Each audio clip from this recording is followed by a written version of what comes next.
In 1620, while the Mayflower was in Provincetown, 18 of its men sailed in a small shallop, searching for a place to live. They came to present-day Eastham, where they were met by a group of Nauset. After a brief but violent encounter, the English left towards today's Plymouth. In 2020, we remember this first encounter. We explore its meanings for today and tomorrow. Good evening. I'm Thomas Ryan, Vice Chair of the Eastham 400 Commemoration Committee. Welcome to our Sunset Series. I'm very privileged tonight to welcome Sheryl Jaffe. She lives in Wellfleet and for almost 2 years has been the museum coordinator for the Wellfleet Historical Society and Museum. And she's a paper maker. Welcome. Thank you, Tom. It's my pleasure to be here, and thank you for inviting me. Wonderful. I've visited up there at your wonderful facility where I know you've been doing a lot of renovation. It's been quite a beginning for your work time with all the renovations. And I understand you have some great work in store for this summer. Could you tell us what's happening? Yes, certainly. We have been working hard all winter on an exhibit entitled Before 1620, Who Was Here? And that is focusing around what we have found in our collection of artifacts, Native American artifacts that were in a case upstairs at the museum, and they'd never really been cataloged properly, and they'd never really been analyzed or looked at carefully by people who really are knowledgeable about those kinds of things. So we've taken them out of the case, and we wrote a grant from the Mass Humanities, and they awarded us this grant, so we were able to hire an archaeologist and a Wampanoag historian, as well as being able to talk to other people as consultants along the road. It's been quite an interesting collaborative process. And can you share with us who's the archaeologist and the Native Americans? I know in the terms of the grant they're called the scholars. Who are your scholars? So our two scholars are, the first one is Linda Coombs, who is a Wampanoag historian, and she has spent a lot of her career working with and in museums. She worked at the Children's Museum in Boston, doing Native American exhibits there. And she spent a number of years at Plymouth Plantation, working on the Wampanoag site at Plymouth Plantation. She's actually a Quina Wampanoag, so she's from the Gayhead area of Martha's Vineyard. But she works very closely with Mashpee Wampanoag, and she's also affiliated with the Mashpee Museum, the Wampanoag Museum in Mashpee, which is a wonderful place too. And she has a very interesting perspective on life in general and really wanting to get people to think realistically and differently about local history, Cape Cod history in particular, and learning more about the Wampanoag perspective and what their world was like and is still like today.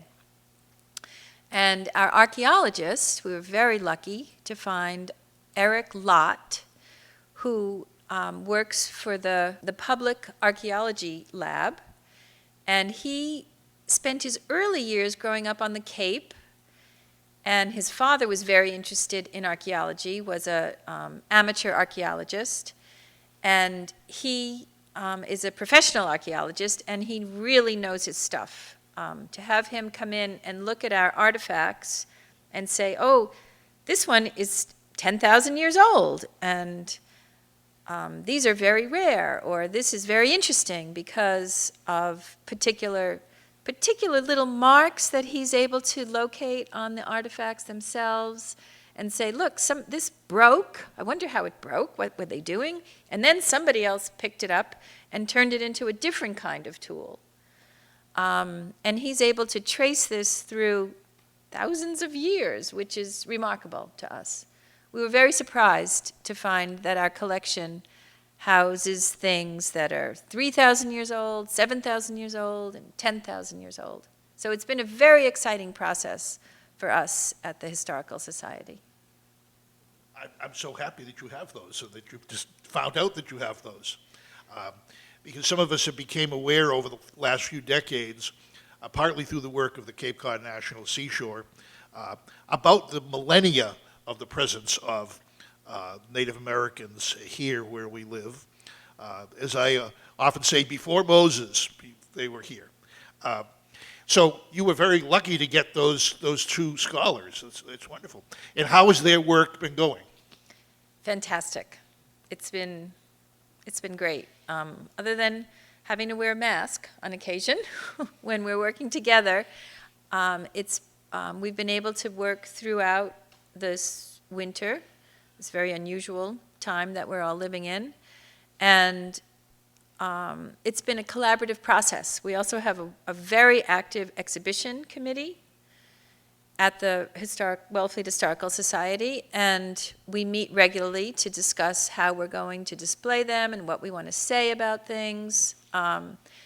Besides our artifacts, we also have a couple of very interesting deeds. We have a deed from 1716 that actually deeded part of Indian Neck back to the Indians, less than 100 years after the Mayflower landed.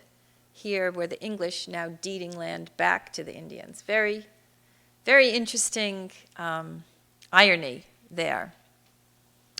And we also have some beautiful pieces of pottery that we're able to get a Native American potter to make a piece that was inspired by our pottery shards. And we'll be showing some things that really try to get people to think a little differently about history and how Native Americans have been represented throughout history, and to have a dialogue and talk about it and think about where we go from here. So how can we visit you? Can we actually go to your museum in person, or is it by website, or what are your plans for this summer? So right now we're hoping to open on July 8th, if everything goes according to plan. And we'll be open Wednesday through Saturday from 1 to 4 p.m. But we can also be visited on our website, wellfleethistoricalsociety.org, and our Facebook page. And we will be uploading videos to the website and the Facebook page as they become available. And for those who are visiting in person, and you're not positive it's exactly that date, but when you do open, you're directly on Main Street, aren't you, in Wellfleet? Directly on Main Street, on your way into town. We're just a few doors before the town hall on the right-hand side. Wonderful. Well, thank you very much for visiting with us. It's been a pleasure to hear from Wellfleet. We were all the same town for 100 years or so. The town of Nauset changed name to Eastham and finally separated from its northern parish, Billingsgate. Thanks for being here. Come back again for other Sunset series. Thank you. Thank you so much for inviting me. It was my pleasure. My name is Joanna Hollick. Thank you for watching today's episode of the Sunset series. If you would like to support Eastham 400 efforts, I encourage you to visit our website, where you can buy commemorative items. When you visit eastham400.org, you'll see a yellow bar at the top with the words Purchase Commemoratives. If you click those words, you will be taken to a page where you can purchase each of our items. We are selling 3 different items. The t-shirts come in light blue, navy, and ash gray, and are available in sizes adult small through 3XL. The back of the t-shirt features the Eastham 400 logo designed by local artist Karen Ronaldo. The 3D ornaments are 3 inches in diameter and come in a gold foil box with a special description card. Each t-shirt and ornament is $20. We also have copies of an Eastham montage described in our video from June 3rd. Thank you.